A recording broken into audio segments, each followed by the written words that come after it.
Okay. So welcome everyone to Immerse Yourself. Hello everyone in this room. Hello everyone on Zoom. My name is Julia. I'm the Community Relations Specialist here at the museum, and I'm going to introduce you to our speaker this month and tell you about our upcoming events as well. So first, I want to thank this month's sponsor, our Trieste members, the Newton family. If they're watching over Zoom, we want to thank you guys so much for sponsoring this month's Immerse Yourself. For next month in April, on the 19th, we have our monthly guided tours. So if you would like to see the museum and have a guided experience through the exhibits, that's going to be on April 19th. It's a Saturday before Earth Day at 11 a.m. and 2 p.m. It's included with your admission. If you are a member, just come in at that time and you'll get a free tour. Next month's Immerse Yourself was previously this month's Immerse Yourself, just to clear up any confusion. So originally this month we had Dr. Corey Convertito of the Key West Art and Historical Society. She has a presentation prepared for us about Hemingway in the Keys and his role in sport fishing and conservation when he lived in Key West. So it's going to be a great presentation about Ernest Hemingway. That's going to be next month now. It's been moved to April. That's going to be Wednesday, April 16th. For this month, I do want to thank Dr. Brian McGrain, who's standing next to me, for jumping in and doing this month's Immerse Yourself and accommodating that schedule change we had. He has a very interesting topic for us tonight. He's going to be talking about SS Central America, the Ship of Gold. So I'm really interested to hear about the Ship of Gold. And without further ado, I'm going to pass things off to Dr. Brian. Take it away, Brian. Great. Thank you very much, Julia, and thank you again, Sally. I can certainly rest assured that the story I'm about to share, that no one has heard this story before. It is a Florida Keys story, and it's really very cool. So I hope you enjoy it. But my background obviously is in medicine, but I'm also in maritime heritage. I do what I can to help the Florida Keys community, and to demonstrate that I moved a 1733 fleet anchor today from the grounds of Mariners Hospital back to its home that it has been since the late 1960s. We call it the Fisherman's Anchor, but that was moved today back down to Fisherman's Hospital. And, I really enjoy diving. 2 weeks ago, I was fishing, which is good for you to know because I should be fishing, right, living in the Florida Keys. But when I went out fishing, it was a Thursday morning, I could see the SS United States being towed on its way to Destin. So I was able to tell the captain, let's go. And we went and were able to see the ship up close. Maritime heritage is everywhere in the Florida Keys. And it's very, very exciting, not only to me, but I think to all of us. So I just wanted to share some of my recent events, which are seem like they're almost daily sometimes. So the ship I'm going to talk about today is the SS Central America. My title might confuse you, but the name of the ship was the SS George Law. And a few months before she sank, there was a name change. And in maritime, if anybody is familiar, changing the name of a ship is bad luck. And that is true in this case as well. Now, Pickles Reef, how did Pickles Reef get involved in this? So pickles, are very important, okay? And they're actually very important if you think of the benefit they would have on a sailor, okay? They're filled with vitamin C. And little people know that our namesake for our country was a pickle dealer, but it was very important to help with conditions like scurvy that the sailors dealt with. Now, pickles, why is Pickles Reef Pickles Reef? I did some research and had asked for help from NOAA to try to come down to it. But the conclusion is we could not find a specific reference to why the ship was called Pickles Reef. On my cover slide, that's a photo mosaic by NOAA. And there were some reports of there being concrete objects down there that may be in the shape of a pickle barrel, but has nothing to do with the naming of Pickles Reef or pickles themselves. But there are a lot of news reports as you do some research looking for background in this time period. So you would really find some references to pickles, and the closest one was the British. And several of our reefs are named after British ships. And believe it or not, there are HMS, Her Majesty, ships named HMS Pickle. So there was 9 of them, but there's no way we could not tie a ship stranding, sinking on Pickles Reef to relate it to being named Pickles Reef. Okay. So let's get back to the SS Central America. The namesake of the ship is George Hellfire Law. Now, this gentleman was an extremely successful businessman in the day. He did his commodities through freight, which was by ships of this nature. These were big ships. He would build them. He was the owner, and he had a reputation of being very, very shrewd. Not that we would call our current president Hellfire, but you get the gist that he was not an easy man to deal with. Okay. But he was awarded the contracts, which were very lucrative government contracts, and he owned these contracts for quite a period of time.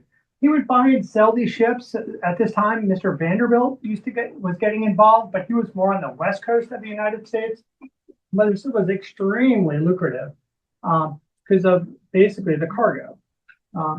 Now, this was, obviously a very important with the discovery of gold in California. That's when it just blew up, and there was more money to be made. And it was mostly freight and passengers, because up to that point, it was really just to the Mississippi, either by rail or telegraph.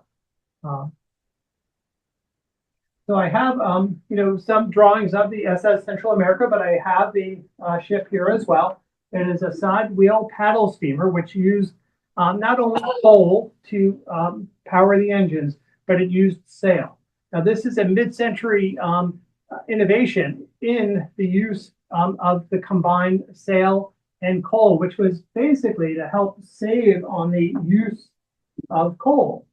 And then if they were to perhaps run out of coal, they still had a method of moving the ship. Now, the ship is 278 feet, so it's a large ship, three-masted, side wheel paddle steamers, what they were called. And these ships are, I think they're one of my more favorite designs of a ship because of the side wheel. And when they would find these ships, by remote operated vehicle, when they find that side wheel, they know they're on the right ship. But it would have 2 engines. Interestingly, it didn't have a whole lot of lifeboats, and that's an important part of this story. You can see that the lifeboats are in the back, but the ship was built to maybe hold about 500 passengers, but due to the gold rush and everybody's desire and perhaps greed, they were typically had over 1,000 passengers on each voyage. So there was an inadequate amount of lifeboats. And you can see the nice, copper sheathing on the bottom of the ship below the waterline. Now, it's interesting. I'm sure people may be aware of this, but the Great Seal of Florida has a side wheel paddle steamer on it. And that relates to when Florida was granted statehood, which is around this time, which was 1845. Now, I do have some designs of the boat, and I'll try my best to kind of point out. I put numbers to indicate where various locations are on the ship. Number 1 is where the purser's office was, where there was a safe where if they came into port and had to pay any kind of dues or fees related to their passage. Number 2, which is more towards the center in the backward a little bit, is the captain's quarters. The one that I find the most interesting is the water closet, which is number 3. And some of you may be familiar with what a water closet is. Okay, basically they would allow this paddle, basically to flush the toilet. So it was very interesting that was where the toilet was on the ship. And let's see, the lifeboats I already indicated. The anchors are forward, and then let's see, the open deck. As you can see here, they had a railing on the ship. But the hatches, which are because this was really a cargo ship, so you can see the various hatches where they would, boom in the various supplies, whether it would be coal, gold, or other cargo. But they would just open those, and then they would just bring it down. And you'll see on the other layout of the ship the various it really was a cargo ship with some passengers. But that was really the only method of ventilation for the passengers in their cabins. So this is the next deck, and you can start to see separation of passengers. You have in the back, you have the nicer cabins, which is the first class, and you have some second class cabins more forward. Really, there would be two people per first class cabin, and there would be three in the steerage. So you'd be tiered, very close quarters. And then when you would have more people than the ship had beds for, you had to sleep in rotation, which was very common on these ships. So maritime laws back then really were very, I don't know, loosely followed or not followed at all, or just not in the protecting of the safety of the passengers. The next level just goes down a little bit more. You can, see that these skylights are really just are all the way down through the ship. So if you're on any deck, you basically run into these, like, they're not bulkheads, but they're just very much in the physical space of the interior of the ship. But these were admitting air, maybe a little bit of light, but obviously that's where how the cargo got aboard. The next is the most important part, at least for me, on the ship, is where is the gold room? And you can see on the back of the ship, right on the keel, is where the gold was stored. Now, all around in the center part is where the engines are, and then really the coal bins. They're not sure how the configuration was, but you have coal basically all around the center as a ballast. Okay, but there's coal all on this level as well, which was using for the ship's power. Now, if water got in this level, which obviously it did, coal floats. It's very almost the same density of water. So when they're trying to bail or save their lives, the coal is all in the way, and it's really a nuisance, especially when there's tons of it on board. So the gold room, interestingly enough, they had a manifest just like they do on all of these ships. And the manifest had, at the time, which is 1856, had $1.6 million in gold bullion registered on the ship, which is a lot. When you use an inflation calculator, it's 600 million. It's a tremendous amount of money. Now, when the ship sank and they brought it all up, they found 2.8 million in gold. And where the difference came is from the passengers' cabins. They had carpet bags full of gold. Okay, and that's where the difference came. But you can see the gold is right on the keel of the ship, and these when they excavated the ship, these were the keys that obviously led to that area. Just to briefly review where was the ship going and what was the route. So the ship, it was really for transport from California to New York. So they would come from San Francisco, they would go to Panama, and the Panama transverse was pretty rough up until about the 1850s, mid-50s, when they actually built a railroad across Panama. Before that, it was a rough passage. But they would go from San Francisco to the Pacific side of Panama, take, in this instance, they used a train, and they would go to New York. Now, this is a narrow gauge rail, so it would literally just hold the passengers and their luggage, and then, of course, the cargo, which would be the gold. You can see on the left, there's nice, just the train going through the villages of Panama, and these mini locomotives. But it was a 48-mile trip across the Isthmus of Panama. These trains typically had about 9 passenger cars, and then baggage cars as well. It took about 3 to 4 hours to get across versus the 4+ day travel across the Isthmus of Panama. They would have luggage tags, which I think are pretty cool. They're made out of bronze, but I think they age or have nice patina. This is a luggage tag as well. They have 2 different types, but this type you can see, I think you can make out that how it says basically San Fran to New York via Panama. It says at the top.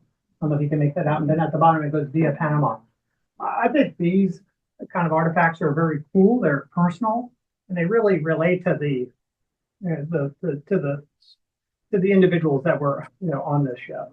Uh, Now, a ticket, a first class ticket was $300 to go on this ship.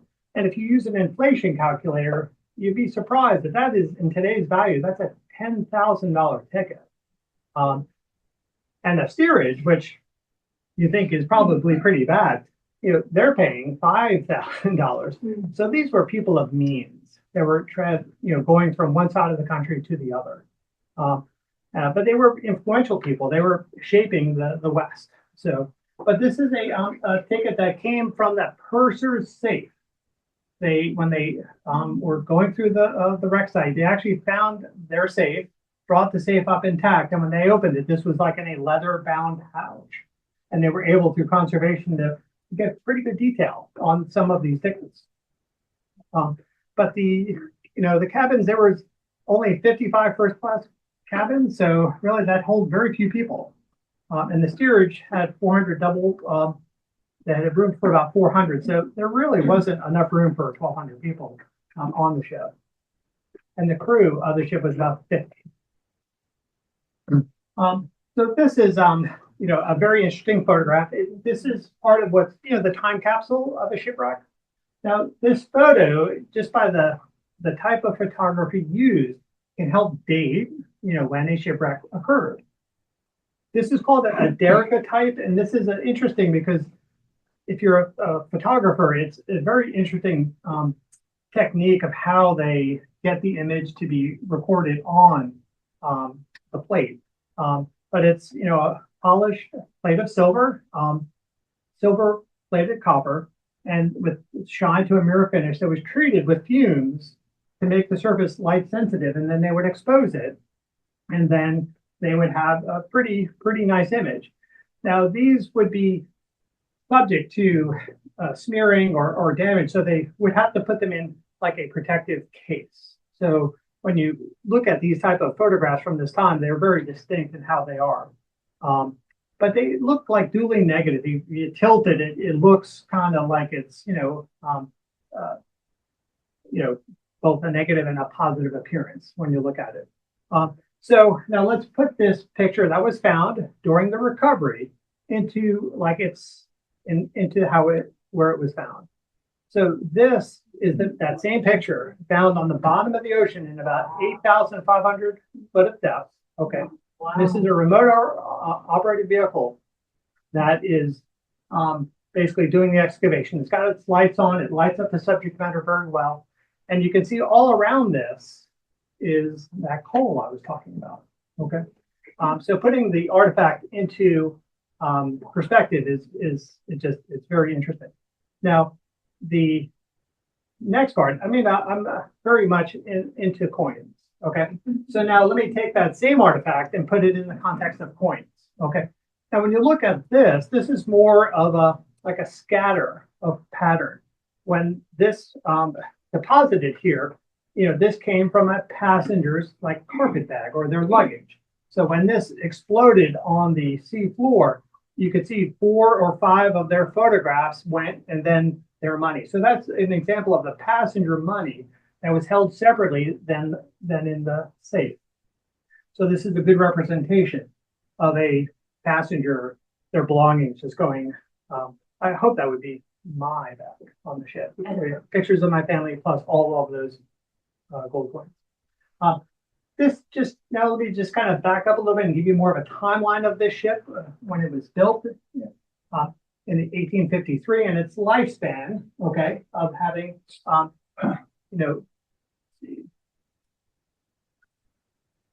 45 or so voyages, 44 voyages. The voyage I'm going to talk about here in just a minute is the 33rd voyage, okay? And the 33rd voyage had, a similar amount of registered treasure, 1.6 million.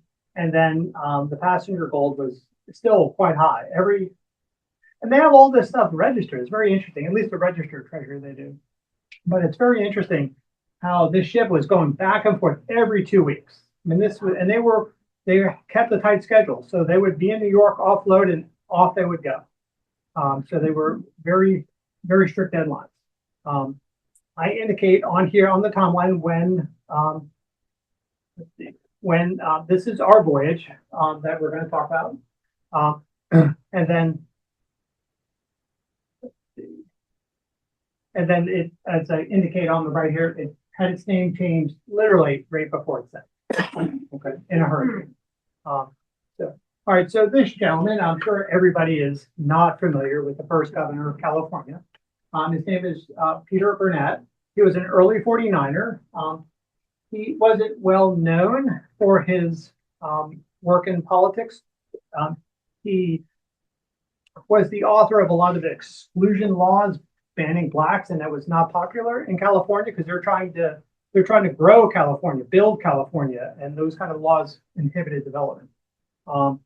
So he resigned in 1851, just 2 years after ridicule. But he did something in his retirement, and that's what we're going to talk about. He wrote memoirs, like a lot of governor or politicians do.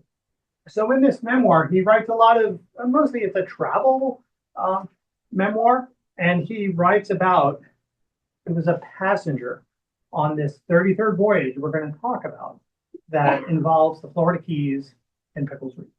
So he gave a very, and this is unusual, to have a bird's eye view of a passenger, what happened literally hour by hour on a ship where they were in peril.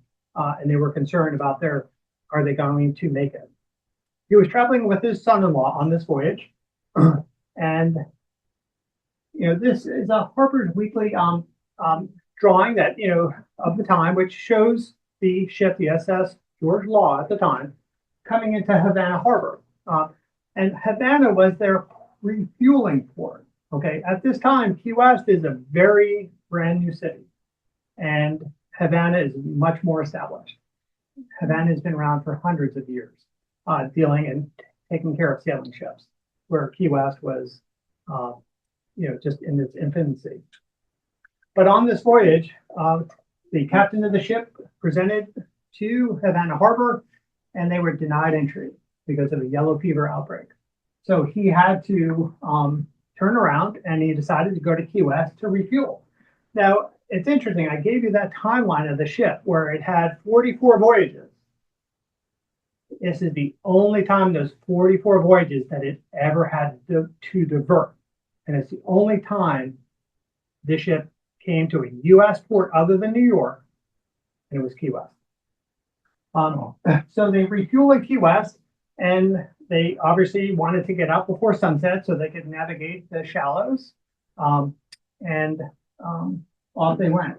But Havana was more of the connecting point, not Key West at the time. But this is a drawing from 1899, or it's 1884 Library of Congress map. So this is a little bit later than 1856 when the George Law went to Key West. So it obviously 20 or 30 years, there's a lot of building that goes on in that time period. But the photograph shows you that the ship of the day is both a sagable paddle steamer and also just a steam vessel as well. Now the area we're going to be talking about, corner here, it's around in here.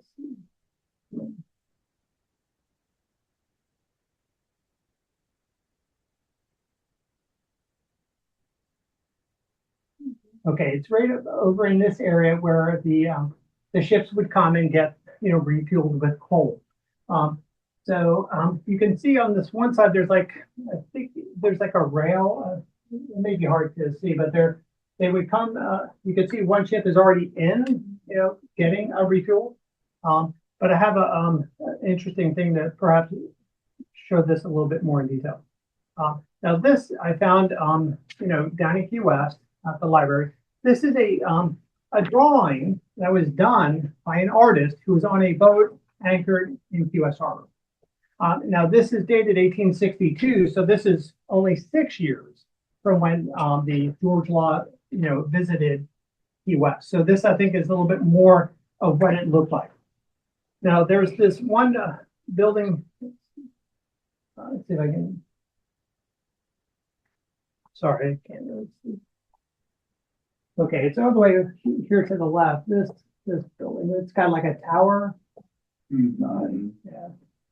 Sorry, I can't highlight it because there's something on my screen. But that tower to the left is what I'm going to be highlighting, and that is the Tift. It's TIFT. It was the name of the family that ran like a commissary where the sailing ships would come in and they would get whatever they needed. You know, fuel. They were like a shipbroker or steam ship agent, and they had all warehouses on this area, and they would supply the ships. Now, I'll put my pointer over here. You can see the word coal. The line doesn't really point down very well to it. Sorry, this is faded, but this is literally a pencil drawing. But right here, you can see that there's docks. It looks like pilings here along the wharf here. You have a big ship here, okay? And then here looks like maybe like a door that would open and close. And you know, this is where the SS George Law came and got refueled in Key West. And then, you know, went out on the rest of its journey. This is a picture actually of that building that I was referring to. All right, so let's spend a minute and talk about the Florida Keys. Now, what was going on is, you know, navigation along this. As I say, Key West really came about in 1820s, and it wasn't, you know, Havana was getting all of the traffic. So obviously, you know, Florida was not a state at that point, but they realized the importance of putting lighthouses and even day marks along these treacherous waters to avoid ships being stranded or wrecked. And you can see that the earliest lighthouses they chose were Key West, Garden Key, and then all the way at the top, Cape Florida. So they went basically, you know, to the ends, and everywhere in the middle, there were only day marks. So you can imagine a ship coming out of Key West at sunset and then going up the Keys blind, so to speak, at night was certainly at risk. And yeah, these were day marks along the Florida Reef at that time. So there were no beautiful lighthouses. Alligator was not in existence. Okay, so so they had the stars, obviously, that they were using. But you know, I don't have any documentation. Was it a cloudy night? Were they able to navigate by the stars? But they were just obviously using a heading. But the wrecking is this period of Key West where it was very important, the wrecking period of the Keys. And I think it also showed on that slide where there were wrecking stations up and down the Keys as well. Maybe that'll be coming up. But all right, let's get back to Governor Burnett again and see. So they left Key West 2 hours before sunset, and you know, moon set at 10 p.m. So this is dark, is what that indicates, that they didn't have extra light to help them in their navigation. And then everybody is very warm and comfortable in their bunk. And at 3 o'clock, everybody was awoken by a very hard shudder of the ship. And this is a quote from Governor Burnett. He said immediately he knew that this was bad. And he gives very descriptive writing, and you know, he writes about how terrible, you know, the sound was, and he gets a little dramatic. But he's very specific about the thumping. Now, this thumping happened for 16 hours. They were stuck on Pickles Reef for that long. So you can imagine if that thump is every wave period, that this is, you know, significant, the impact it is on the ship. But he gets, you know, very dramatic as far as fearing, you know, that his life was at risk. So the captain was awoke, and that's important. That when this was traveling out of Key West through the middle of the night, captain of the ship, his name is Captain Herndon, which is from Herndon, Virginia. The captain was not on deck; he was asleep. So the first officer was actually guiding the ship in the middle of the night of interest. But you can see that they waited to the next full tide, and even when they had full tide, the ship still would not come off.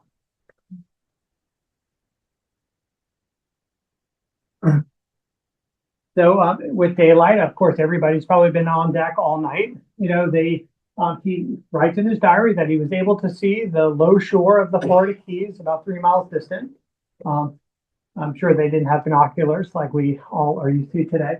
But he does describe how beautiful our water is. Very nice and clear. And he basically said it looked like the floor, that it was so clear and plain. So the captain of the ship threw many tons of coal off the ship to try to lighten her. Okay. And I have researched and try to find, is there any coal left on Pickles? Okay. Because they do give very descriptive location that they were on that reef. Okay. In the various resources. So I haven't necessarily been able to find coal on Pickles Reef by doing various dives with NOAA and other interested divers. However, coal has washed up on beaches of the Florida Keys. And I actually have a piece of coal that has coral growing on the piece of coal. And it's a dear gift given to me by a dear friend. And that was a gift by Sally Bauer to me. And it is something that I really, it's very applicable to this story because that piece of coal came off of a steam powered ship. And did a storm move it a little bit and move it a little bit more and then finally to the shore where it was found. And I would expect that with the coal. I would expect the coal to be to move and not necessarily stay where it initially was. So at around noon, Captain Herndon finally realized he's not getting off. And of course, when a ship is wrecked, the wreckers start circling like vultures because they want a payday. Okay, so the captain, goes on one of the lifeboats, goes over to one of the ships, and he has to make a deal with the salvor. So they come to an arrangement, and if they are successful, he pays their price. But everybody is on deck thinking that, they're not getting off. There could be damage to the ship, not allowing it to continue its voyage. They're ready to leave the ship. They have everything packed. So you can imagine, $1.2 million in gold on the ship. And they're basically right on deck. So the captain chooses this wrecker called the Joshua Skinner. It does a few maneuvers to try to help the ship get off the reef.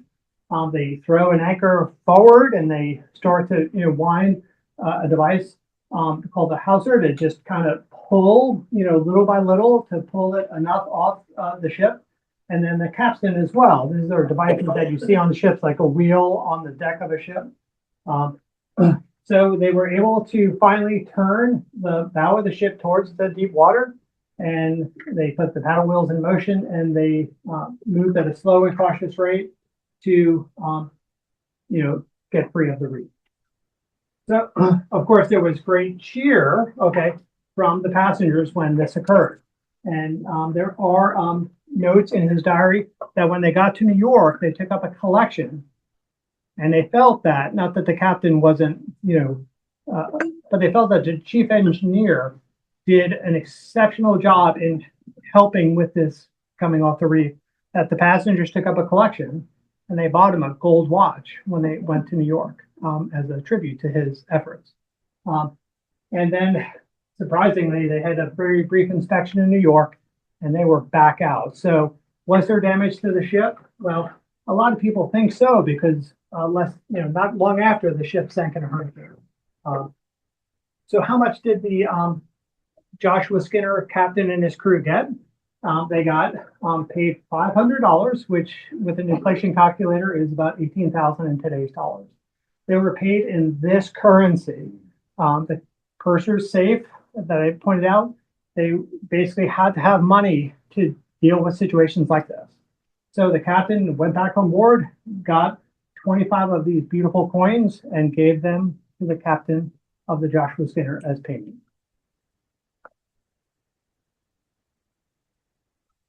This is, a little bit more about the wrecking industry of the Florida Keys, and they had different stations. I think we're all familiar with Indian Key and how that was a wrecking station. Indian Key had warehouses. I mean, it was a big business, but it was an opportunistic business. Okay, you would wait, and then you would go because of a stranding or a sinking. But there were, once again, like the lighthouses, they were stationed up and down the Florida Keys.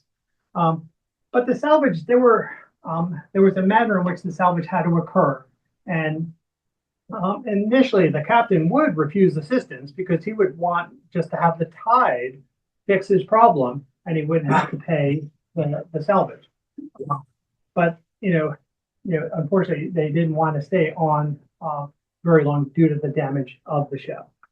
And the amount of equipment involved or the men required to help the salvage did factor into how much it cost to be rescued. The strandings were they were news, okay? But the interesting thing is, when did it make the news? Okay, and it would be months later. Back then, there was no texting, internet. So it's interesting how you have reports, much later than actually the event happened. And that was very common. And they would also document what the cost or the cost of the salvage was. And they document the value of the cargo, which did factor a little bit into how much the salvors were paid. Now I'm jumping forward, some to the SS Central America and why we're even talking about it, which is because she sank. But this is the news back then was quite different than it was now, and it would this kind of news reporting would literally create panic. They would report the sinking, and then they would put a rendition of the sinking like this. And there was a panic in 1857 when the ship sank. So it created a down market, and there was because who wouldn't react to this kind of a picture? And this is what the New York Times would publish. Other newspapers would publish, and it was not fake news, but it's similar to what we're doing today. It's really, we haven't really improved in perhaps how we report. But this ship sank in over 8,000 feet of water off Jacksonville, South Carolina area, and the sinking was, in 1857. But there was a lot of these magazines at the time that would have these kind of depictions. And if you look at this, it's very interesting because you have the guy up on the the boom, and they say on the side wheel, the person on top of the side wheel, that apparently is the captain. But it's very, very dramatic, these depictions of the sinking. All right, so I'd like to switch gears and talk about this recovery of this treasure of the ship, and they literally, these coins from the Central America were freshly minted, and you can see how there's stacks of these coins. They literally were minted at the U.S. Mint, put in a box, and put right on the ship. And these coins became unbelievable. There was few coins because a lot of them were on ships like this.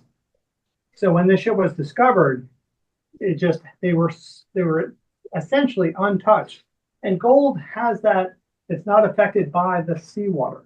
So these coins actually, with some conservation, did very well when they were conserved. But this is the coin, as I mentioned, that was used to pay the salvers. And this was basically the coin that was created because of the California gold rush. The amount of gold that was found prior to the gold rush in California was a very low number if you look at metric tons. When you computate the amount of gold found in California, it's like 4 times the previous record for the whole world. So this was a large amount of gold. And that's why the ship had to go every 2 weeks. back and forth, back and forth. So this gold could go to New York and then off to Europe. But the $20 gold coin was created because they needed a bigger coin for commerce and transactions. Now, they found approximately 10,000 of these gold coins on the ship that are just in just phenomenal condition. Now, I'll show you a few different coins, which I'm a coin collector, so you have to allow me a little bit of diversion to coins. But when you look at the coins that are found on the ship, they are for the time period. And this coin is 1849 $5 gold piece, but on the back, you can see the letter C. And some of you may be familiar that coins have what are called mint marks. Okay. Anybody know what mint this would be? See? I'm hearing Charlotte, yeah. So it'd be the Charlotte Mint. The U.S. had more than one gold rush. Okay, in 1799 they had a gold rush in North Carolina, and in 1825 they built the Charlotte Mint. Okay, now it didn't have as long a career as a lot of the mints, but it was nonetheless a part of U.S. mint history. Now, I'm sure perhaps a few of you are not aware that at one point the U.S. Mint made a $3 gold coin. Now, the S is San Francisco. Now, we all know our government and the crazy things they do, but a legislation was introduced to make this coin because a stamp was 3 cents, and typically you would buy them in sheets of 100. That's why they made this coin, as simple and stupid as that sounds. But that's what a legislator was able. Now, this was a very short-lived coin. It only lasted, I think, maybe 8 years. It's a very nice coin because it's big and it's rare because it had a short lifespan. But as I say, you probably were not aware that we had at one point a $3 gold coin. Now, these coins, the next two coins I'm going to show, I think they're called California fractional gold. And these were made because the money was leaving California faster than it was coming down from the mountains. And the people of San Francisco needed a medium of exchange for goods and services. So what they were doing is they were taking their gold dust or little nuggets, and the jewelers or various non-U.S. minters would make these very small coins that were used to have transactions within the town of San Francisco. So this is a $50. It's not a U.S. minted coin, not a U.S. mint made product. But this is a recognized, and they were made, after the gold rush for several years to help stimulate the economy of San Francisco because the gold was leaving. And here's another example of one where it is differently shaped. But there were many designers of these, and they were all through town. And these are very collectible because they're very small, but they're also very historic. Now I'm going to introduce you next to there's pirates in every story, and there is a pirate in this story. And I'd like to introduce you to the pirate. His name is Tommy Thompson, and he's a brilliant mind. And he is the gentleman who helped to develop the remote operated vehicle technology to be able to go down to this depth. Okay. Now that's for the time, it was masterful. And if you look at his remote operated vehicle, it looks like it's from Lost in Space, but it worked. And he was able to find and retrieve a significant amount of treasure. So he was considered a golden boy of the time, but unfortunately, greed and a few other things got in his way.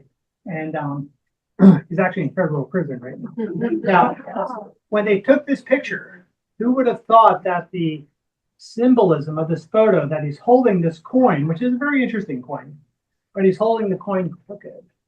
Okay, so I think that perhaps has some symbolism there.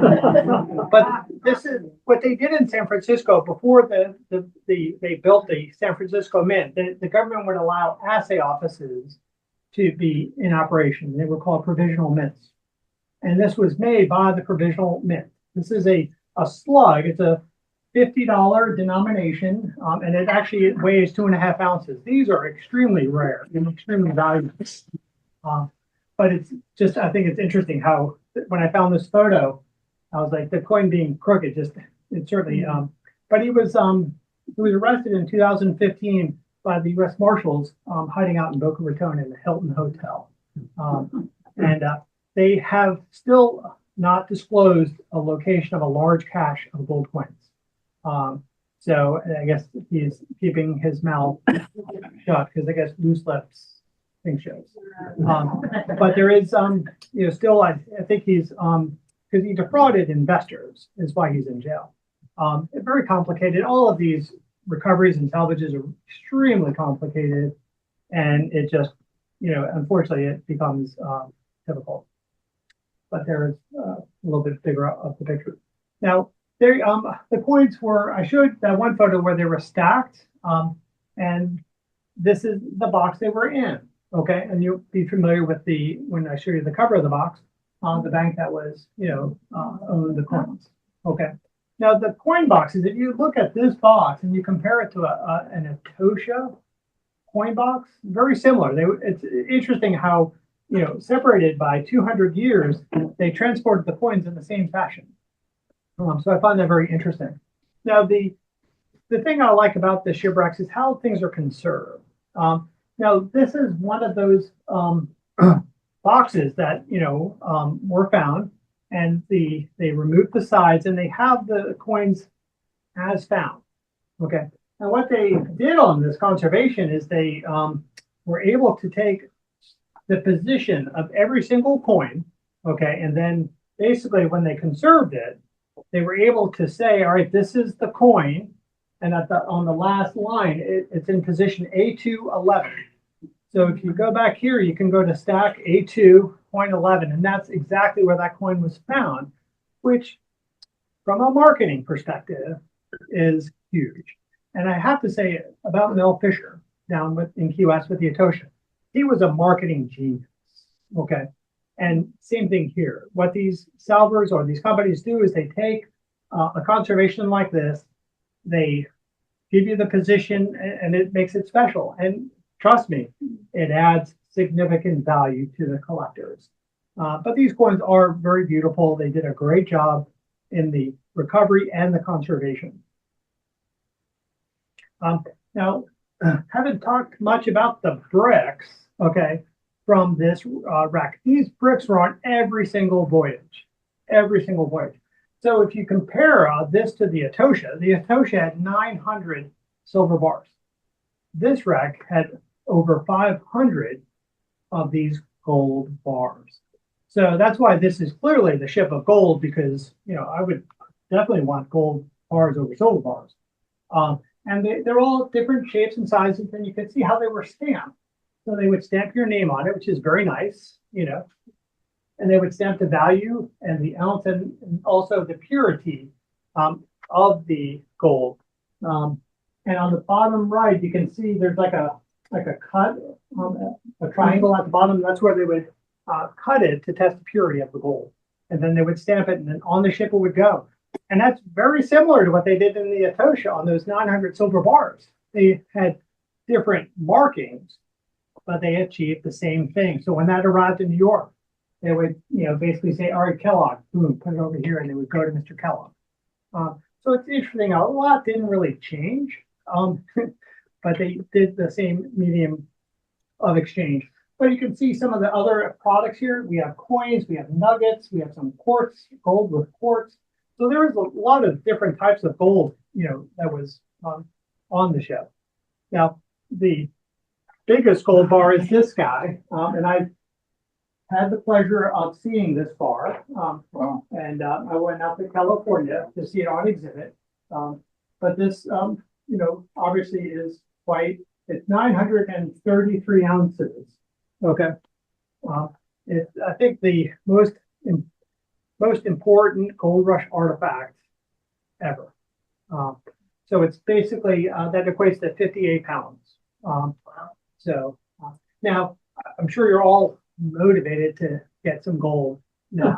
So this is how you can get some gold. Now, the marketing is at its finest. They would basically, they have a lot of gold from this wreck, but they're selling it where you can buy a gram or, a nugget, and you can actually get a piece of history, which I think is where the conservation and the marketing, come together. And I think it is important for us to be able to hold history in our hands, especially if it's done correctly, because these can be, passed back and forth between people that want the history, and then perhaps they give it to their children. But these are affordable, where the other bigger items, there's no way that you would be able to. I do include some books here that are, related to the subject matter. America's Lost Treasure. I have that book, and it's signed by Tommy Thompson. He did not sign it for me. But these are really great stories. They're nice reads. It's very, very well documented and was done, very well. So I need Lisa. Could you help me for a second? So just give your eyes a minute to adjust. This is basically a 3D image of the sea floor. Okay, during the excavation by the ROV.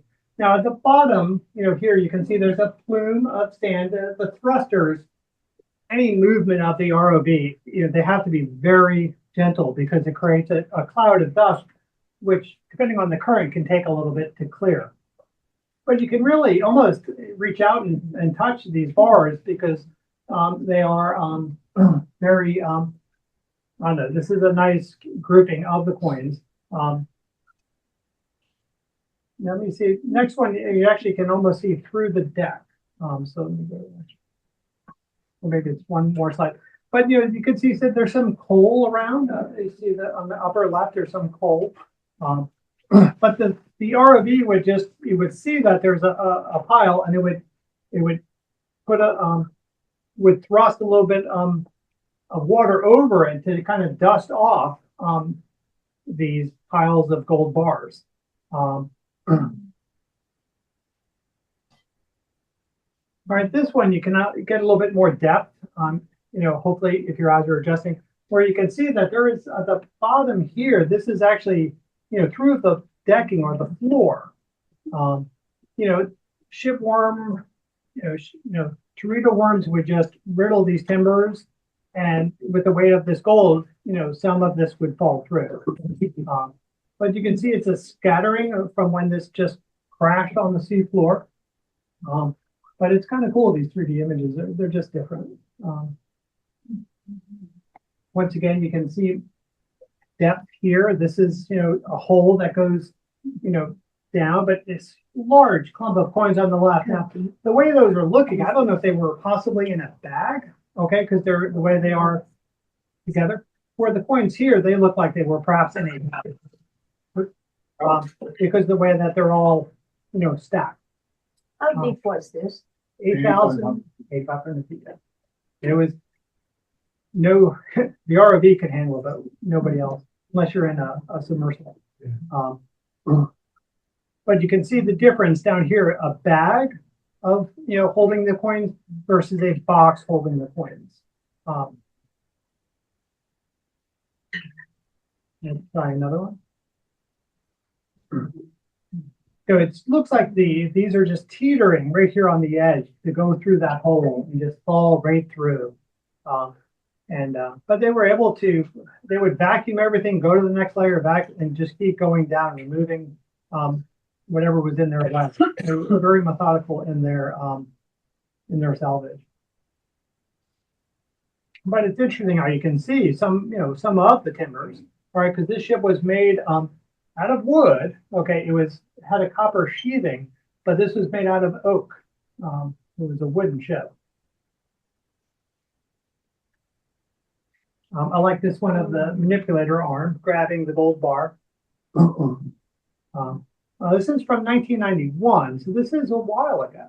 Obviously, manipulator arms look differently now. They perhaps use all different types of suction and whatnot to grab things where this is a little bit, it's an older mechanical device but they would use suction cups to get individual coins. The gold bars required a greater pressure.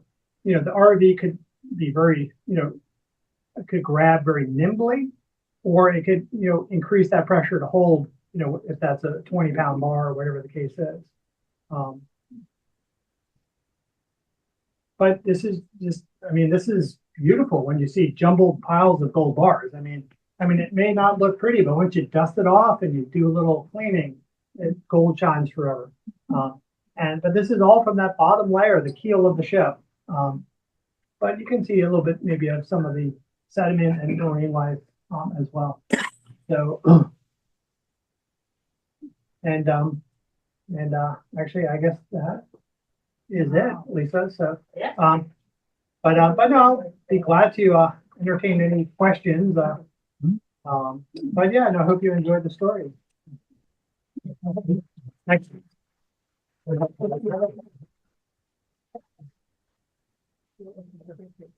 Yes, sir. I'd just like to say something about Tommy Thompson. He gets a bad rap. Yeah, he's in federal prison, but people don't realize what he went through and what he accomplished in locating this, doing a research to locate the wreck. Brilliant mind. You can't anchor in 8,500 feet of water. He developed he bought a salvage vessel, the Arctic Discoverer.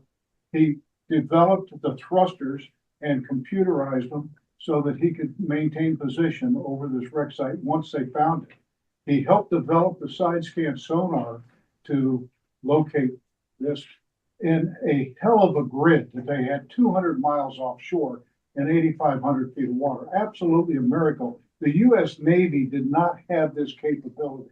His ROV, he constructed himself. All right. He gets no credit nowadays for all of the fantastic deep sea salvage work that he actually accomplished. One comment I forgot to mention about Tommy is when they found the wreck, they actually used a piece of coal. They had a plane fly in, and they had a bag, and it grabbed the bag that had this piece of coal in it, and they flew it to Norfolk, Virginia to arrest the wreck. Arrest the ship. A piece of coal arrested this wreck in his name, which is pretty cool how the piece of coal really kind of goes a long way. Yeah. Yes, sir.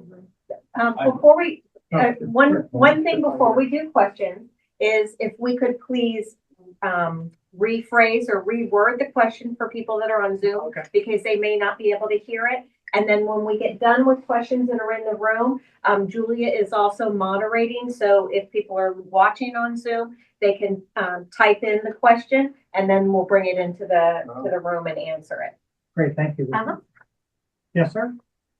I believe Odyssey Marine was hired by the investors in Columbus, Ohio, and they subsequently went out and made a recovery. The second recovery, yeah. Yeah. Do you know how much they recovered and A lot. if there are still people working? Because obviously they'll never get it all. They feel at this time that there's not enough left to cover the costs to do a third recovery. But yes, they did well on the second recovery as well with improved technologies and, with Tommy Thompson leading the way with all that he was able to achieve on the first recovery. But they feel right now it's not worth it to go a third time. Were the investors who engaged Odyssey Marine, were they compensated? Because I don't Tommy really. didn't Yeah, have it. I don't really. Yeah. The question is about the second recovery of the SS Central America and how the investors were compensated. I really don't have anything to say about how investors were compensated. It's not really the area that I focus on.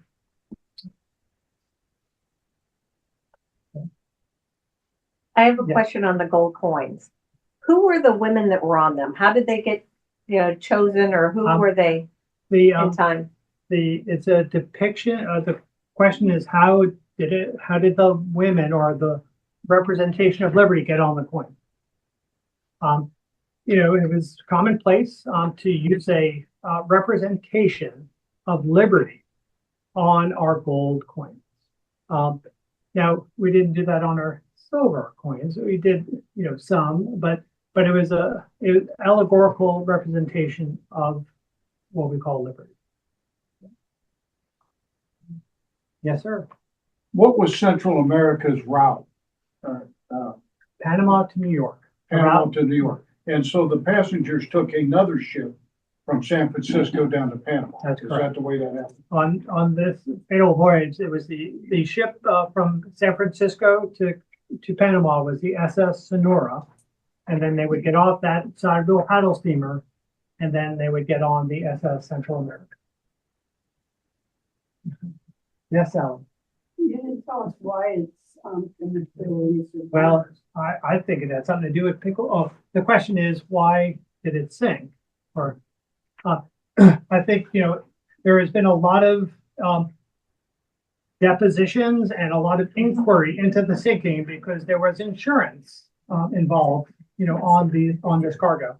So it has been surmised that Pickles Reef had something to do with it because they basically spent little to no time looking at the damage.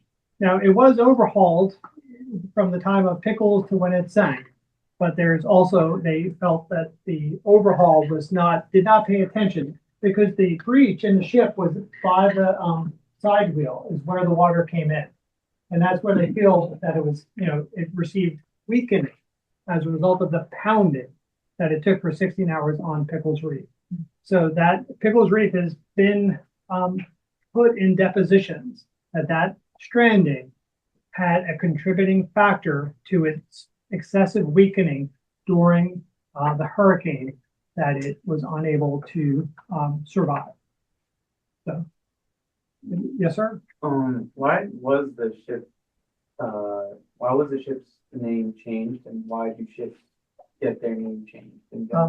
Great question. The question is, why was the ship's name changed? George Law, Hellfire, he sold his company, so he sold the ship. And that was common that they would buy and sell ships. So the ship was sold, and I can tell you, a lot of people did not like Mr. Law. So if I bought his ship and I didn't like him, I would probably consider changing the name as well. So it was changed after the sale of the ship. Yes, sir. Was the Central America the only ship carrying gold from Panama to New York? It was the main ship, on that route. They had ships on both sides of Panama. They had a fleet of ships, so there were other ships. If the ship went into dry dock, another ship would take its place. But it was the main ship doing that route. But there are other ships because they would be going to New Orleans. They had other ports. They were using similar ships. But this was the main ship doing the hauling of the California gold on the East Coast. I have a question from Zoom. Umberto asks, was there a technical reason the gold room is located in that part of the ship? I would agree that I probably would put the gold room in the center of the ship, but that's a good question, and we really don't know why they put it in that specific location. But there is some theory as to why, but I can't give a specific answer. But that's a good question.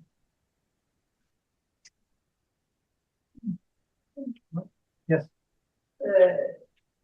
Tommy Thompson, is there a relationship between Tommy Thompson and the Thomas B. Thompson, the research marine vessel in Seattle, named after? I would certainly, I'm not sure. I would guess no.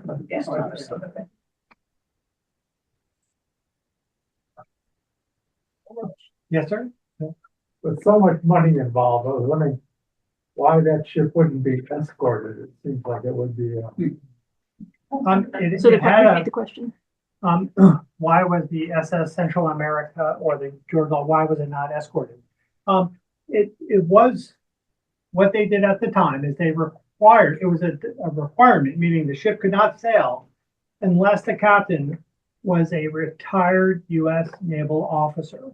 Now, Captain Herndon was, I mean, he traveled the world as a naval officer. Okay, so that was the closest that they to perhaps having somebody of,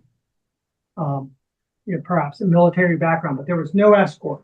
But they had to be captained by a U.S. naval captain, otherwise it could not sail. Now, Captain Herndon was, considered a very brave and heroic man for his efforts to save the passengers on the Central America, keeping her afloat as long as he did. There are dramatic rescues that occurred during the sinking. So if you really want to read more into the story, you can learn about the heroism of Captain Herndon. And he had a town in Virginia named after him. And there's a obelisk at the U.S. Naval Academy that is a rite of passage for all plebes, first-year naval cadets. They actually have to climb his obelisk with it covered with grease. I mean, it's the craziest thing. There's videos all over, but it really is just what the Navy thinks of this gentleman and what he did that night. Or actually, it was a 3-day period that the ship fought the hurricane. So he's considered a very distinguished, but that's as close as I can come to what they did as far as escorting. How many survived? It was in the hundreds, but many lost their lives. Yeah. What about Herndon? He went down with the ship.